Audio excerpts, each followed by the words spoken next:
for purchasing a vehicle. This is an issue we see a lot in our offices. People who come in who have had vehicles break down and other issues with new purchases. And so this will be just a brief overview. If anyone has very specific questions, an actual case, I have our information at the end of the slides, and you're welcome to come into our offices, or if you're viewing remotely, whatever local legal services office should be able to help you. So we're going to cover three things today. Arizona's Lemon Law, which is a statutory warranty and other warranties, protecting yourself, and financing a car. These are the three main issues we run into with clients. So warranties and the Lemon Law. The first type of warranty is what's called an express warranty. This is that warranty on paper. Sometimes you pay for it, sometimes it's included in a vehicle purchase, but it will be an actual document saying a warranty. And with these, we just read closely, ask questions of the dealership. If it's a manufacturer warranty, the car manufacturer will likely have a helpline that you could call and really understand what's covered under the warranty. Some have mileage limitations, some only cover drivetrain, some cover more of the vehicle. With those, it's just understanding really what's being covered. There are also the Lemon Laws. Arizona has two Lemon Laws, one for new vehicles and one for used. This is a Arizona statute protecting certain defects in cars, and we'll go over that in more depth. Lastly, otherwise it's as is.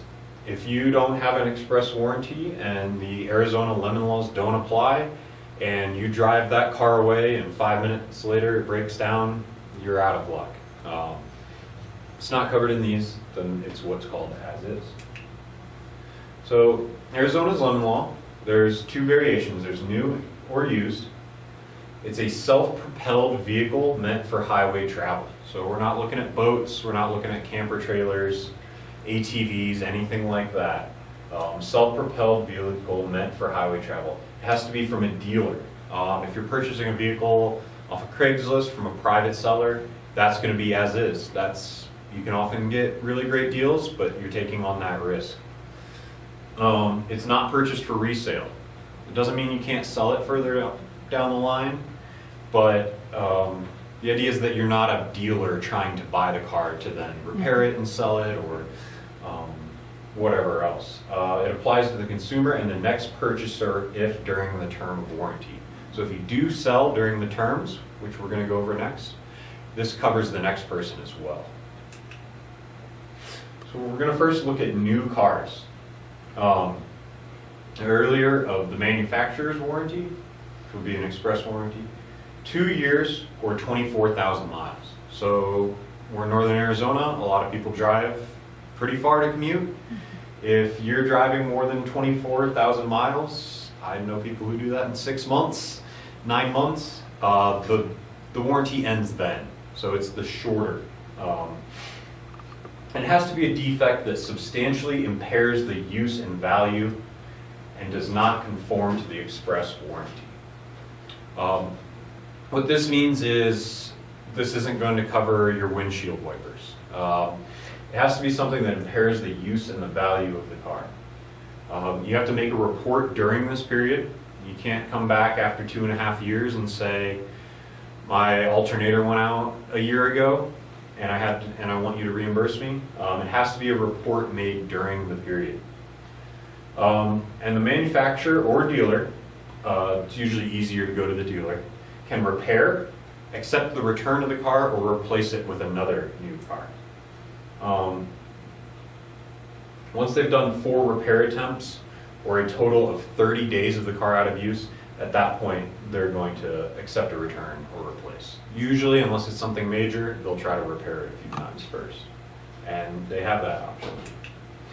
Used cars is a much smaller warranty. Okay, it still has to be from a dealership.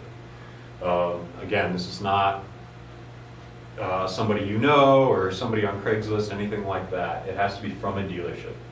This one is very short. It's the earlier of 500 miles or 15 days. we're only getting a couple weeks here and not very much mileage.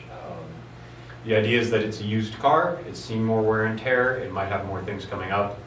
We're trying to prevent the buyer from immediate defects that maybe the seller tried to hide or cover up. Again, it's defects that significantly limit the use. At our office, we kind of think about this as, would you feel safe driving your car on the highway? Could you, if you wanted to drive out to Winslow, would you feel comfortable doing that? Could you do that? That would be a defect that significantly limits the use. In this case, there are only 2 repair opportunities. The buyer pays half of that, up to $25.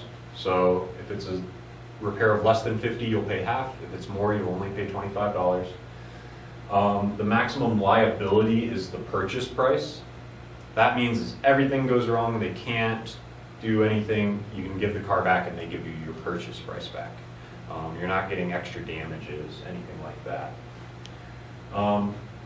And also, whenever you sign the contract to buy the car, it should have language explaining this. It's something to always look for. And if it doesn't, the contract's void. And again, one last reminder, cars from private sellers are sold as is. That car could break down 5 minutes later and you don't have a legal remedy. We also talk about protecting yourself whenever you're purchasing a car. One of the easiest things to do is to do a maintenance check.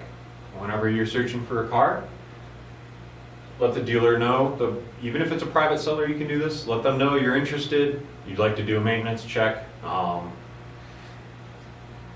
Go find a third-party mechanic you trust, not somebody they recommend. You can usually drop the car off for a few hours. I've seen them cost up over $100. I would say for up here in Flagstaff, $60 to $85 is pretty normal. And the dealer will go through the mechanic will go through the car and let you know of any potential problems.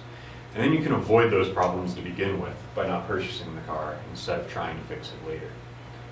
Another thing we see a lot are people don't always understand co-signing. You'll have a friend, relative ask you to co-sign because they don't have good enough credit for a car, they don't have big enough down payment, something along those lines. When you co-sign, you are a party to the contract, and it is joint and several liability. If your friend defaults on that car, it gets repossessed, they sue them for the deficiency, the extra money left over, they can come after you or the friend. They don't have to split it evenly. If the friend doesn't have money and you do, whoever the lender is may come right after you. So it's really something to think about with co-signing. Is it somebody you really trust, somebody who you think is going to make the payments? And if not, could you take that financial risk to help out a friend? Financing. We see a lot of people having their cars repossessed because maybe they didn't understand financing, and they're paying a lot more than they realized they would. And so with this, the first thing we talk about is shopping around, not just for your car, but also for your financing. Get pre-approved for a loan from a bank, or maybe talk to a couple banks and get an idea and look at interest rates. Maybe financing from the dealer is the best, sometimes it's not. But if you have those options, you can make a more informed decision and possibly get yourself a better deal. And negotiating. One of the things dealers like to do is they like to wrap all the financing and the price and all of that into one negotiation. What that does is it can confuse people. They can do things like maybe they'll change the number of payments and it'll make it seem like you're paying less, but you're just paying more times and the interest is accruing more. Dealerships will want to often talk to you in payments. What is your payment? What do you want? A good idea is to settle the sale price of the car first before you figure that out. See how much you're actually paying for the car. Then negotiate what the payments are going to be based on your interest rate and the number of payments. That way you can keep it straightforward and really understand how much you're getting into this financially, how much it's going to cost you over the next 2, 3, 5 years. Lastly, this isn't as common anymore. It's called yo-yo financing. Don't leave the dealership with the car until the deal is finalized. This is something we used to see more often. It's still out there. Dealer will tell you, yeah, we did a preliminary credit check. You have great credit. Take the car today. We're going to give you a 5% interest rate and just come back tomorrow and we'll get it all finalized. We just need to double check all the numbers. They'll call you a few days later, you come back in, that interest rate is double, triple, sometimes much more than what you thought you agreed to. At that point, maybe you're attached to the car, you've been driving it a few days, you don't want to take the steps back to start looking again, and you just say, oh well, and commit to it. And it's how dealers can lock people into much higher interest rates without knowing. So really with that, it's just keep in mind, wait until everything's finalized before you leave the dealership. If they say they need a few more days to finalize it, take your old car or walk home or take the bus. Leave that new car at the lot until you've finalized everything. And so that's our talk for today. If you do find yourself in any type of predicament with a car, anything else really besides criminal matters, you can come to us at DNA People's Legal Services here in Flagstaff. We're over on the sunny side behind Sonic off of 4th. Also, the Coconino Law Library, where we're giving this talk from, has a lot of great resources. They're resources to be able to represent yourself. So they can't give you legal advice, they're not going to represent you in court. But if it's an issue you want to do yourself, the Coconino Law Library is a great resource. Thank you.